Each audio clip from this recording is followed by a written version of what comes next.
Tesla Cybertruck can easily survive any harsh winters with sub-minus temperature.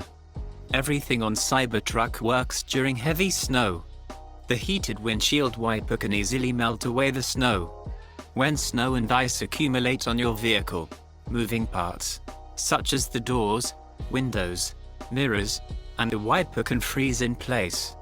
But Cybertruck has a special feature called Defrost Truck, which helps to melt snow, ice, and frost on the windshield, windows, and mirrors. In low ambient temperatures, the exterior side mirrors are also heated whenever the windshield defroster is operating. Here's what happens when your tonneau cover is frozen. Nothing. It works as usual. The motors are powerful enough to break through ice with one press of the button. Cybertruck frunk works normally, even with the ice buildup. You don't have to worry about the frunk getting stuck at all.